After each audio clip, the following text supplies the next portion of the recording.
Here with Gabriel and Kirk from Speak It Forward. Now, you guys just celebrated a big anniversary. Tell me a little bit about that. Oh yeah, I mean, we're surprised we made it this far in our lives, let alone make it 10 years through our nonprofit organization, but yeah, it's been cool. Yeah, we just celebrated our 10-year anniversary of Speak It Forward. Kind of came as a brainchild from the work that we do as a spoken word duo, Kinetic Effect. We had a lot of people requesting us to come into schools and work with their kids. And as performers, we didn't really know kind of the format to be able to do that through. We obviously had the training and the technique. Kirk was an English teacher, and so we created a nonprofit so we would be able to kind of do the work that we really wanted to do with the youth and kind of teach them how to do what it is that we do as performers. Really what it was is that I always wanted to make education a part of what we did because I was a teacher at heart, so that's what I wanted to do. But through the creation of the nonprofit part, we've been able to bring education in a different way to those that are very much in the margins, whether they're, considered juvenile delinquents or those in treatment or the ones that are in the fringes. So really, ultimately, we're not just celebrating what we've been doing as a nonprofit, but really celebrating the voices of those who are oftentimes not heard in our society, in our communities. I need you to understand. Growing up, I had to learn to be a man. Southside, look at me, I'm going ham. Get used to it, this is who I am. Technically, I'm free, but in the head, I'm feeling trapped. The more I seem to try, the more I keep on falling back. Mistakes just keep on finding me. I wanna find the time to be a man for my family, but choices keep on blinding me. Wish I could rewind to see the pain keeps on grinding me. Taking me away from my family, told a lie, you see the truth is drugs will do you ruthless. They got us looking clueless, I believe that I can do this. I just wanna make it through this for my family and my friends. Struggling and stumbling to make it to the end. Cause I don't wanna end up like my pops up in the pen. I go against the grain cause I know that I'm a win. All they see is the tats and color of my skin. I'm more than a minority, I'm more than where I've been. So this is where my new life and chapter begins. Yeah, this is where my new life and chapter begins. I need you to understand. Tell me about some of the kids that you work with. It's been over 10 years. You can imagine how many hundreds and thousands of kids that we've worked with, from performances to in-depth workshops. I mean, we've seen some amazing transformation in students. Some of the highlights is like watching one student who was on the verge of basically heading to prison. In a lot of the places where we go, it's kind of next stop prison if you don't get it together now.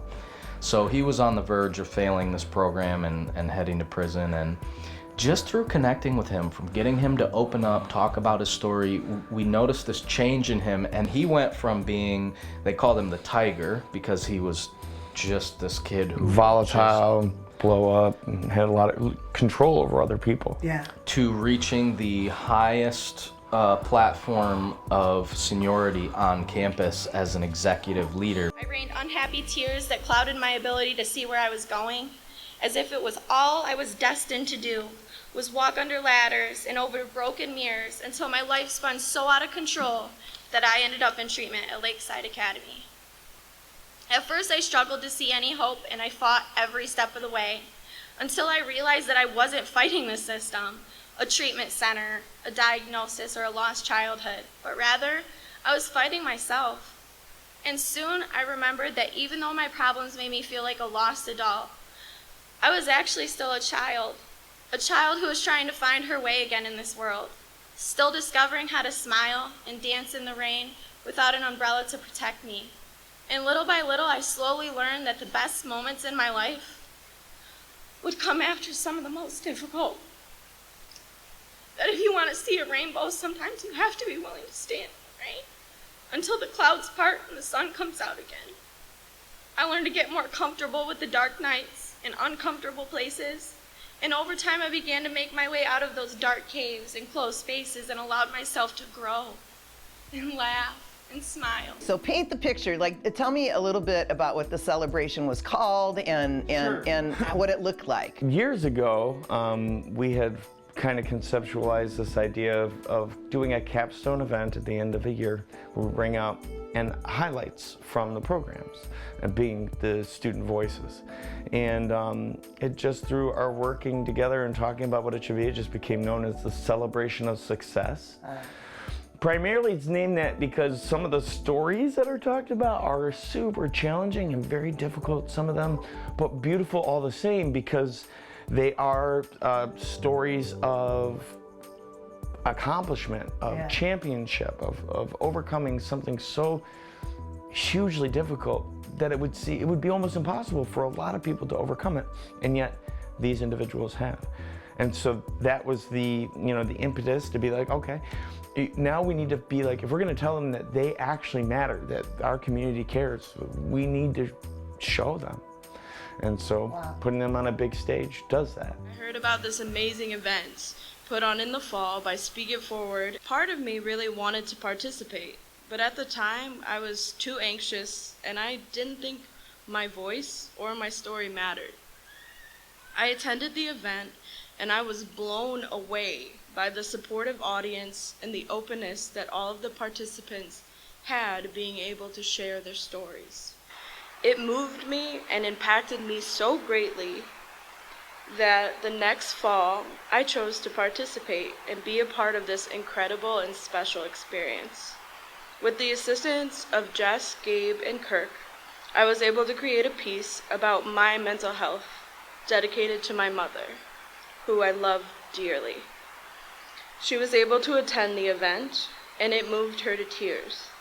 I have never seen my mom so emotional and so openly proud of me, and that is a moment I will carry on with me always.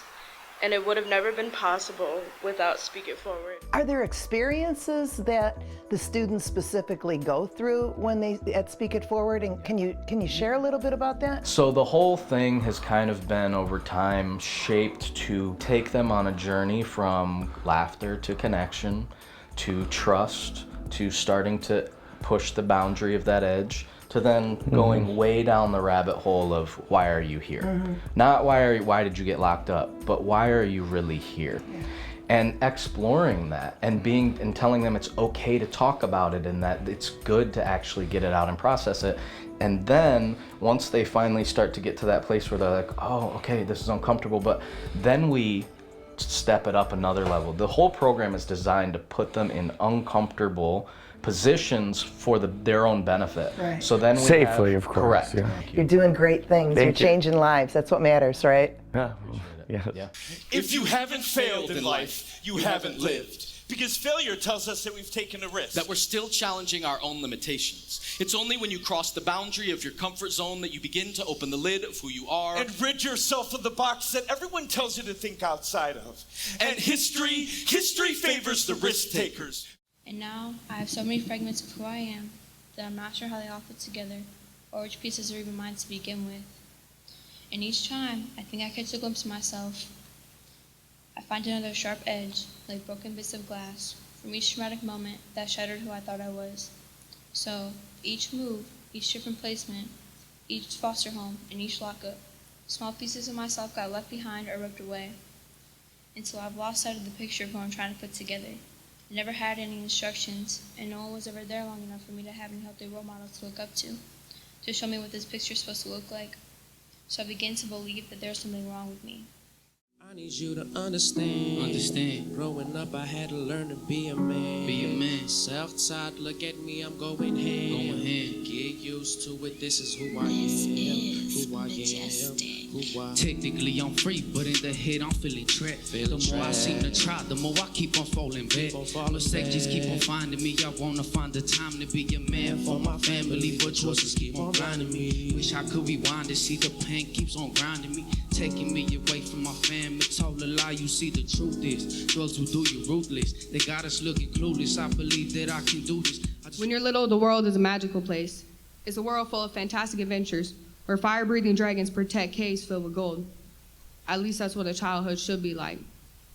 Where the terrible beasts you encounter are only made of shadows. But the truth is, my road wasn't made of yellow brick. Instead, it was full of jagged stones. And the demons I faced along the way were made of the kind of darkness that could actually reach out and touch you. I was only 2 years old when my life of make-believe was replaced by a rough reality. And although I will never be the same, the child I once was is still alive in there, wishing it could still be chasing imaginary friends in the forest, instead of running from beasts far worse than anything I could ever dream of. Previously, I mentioned I didn't think I would make it to my 24th birthday. I am approaching my 25th. I am not going to stand here and say everything fixed itself overnight, or that I found some magic pill that cured my mental illness. And not a single day goes by that I don't miss my best friend, Kyle. I have lost countless friends, family members, and for a long time, I lost myself due to my own mental health challenges. But to this day, I have never stopped fighting.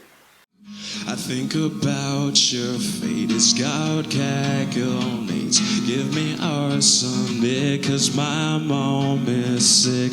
Why could it now be someone else like me? Hugs from you I'll save, remembering what you gave. Don't you ever think it's your fault? I don't care what you have said. In the morning I'll be down. Go upstairs and wipe your tears off. I have nothing left to give you. I have no reason to live. But after I had my own children, I would often catch myself looking at my daughters, see their perfect little smiles, and it made me wonder when I forgot how to smile like that. How old was I when I lost that look on my face, that one of joy that my daughters seemed to carry every day? And it reminded me of how much I missed growing up. At some point, that unhappiness began to follow me, like a black rain cloud over my head, from childhood to adolescence, from adolescence into adulthood, until it stole away the last bit of love I had for myself. Hey, peace, love so free from the coldest MC. What? Rocking stages, classrooms until the day I die. It's been a second since I met the ink pour outside me. Giving you a quick glimpse into my inner energy. What? Days pass free and last, but the freedom ain't free. No. We still marching with our fists of fighting inequality. Yeah. So much weight up in my chest, too much to drop over repeat. I put my effort in the future, they so deep into the streets. Yeah. And it's not a cry that you hear at night. It's not somebody who's seen the light. It's a cold and it's a broken hallelujah. Hallelujah. Hallelujah. Hallelujah. Hallelujah.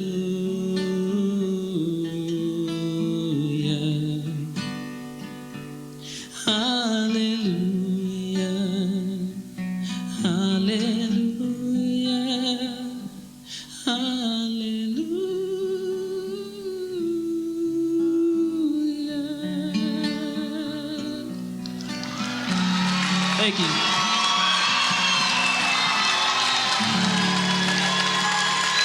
Thank you.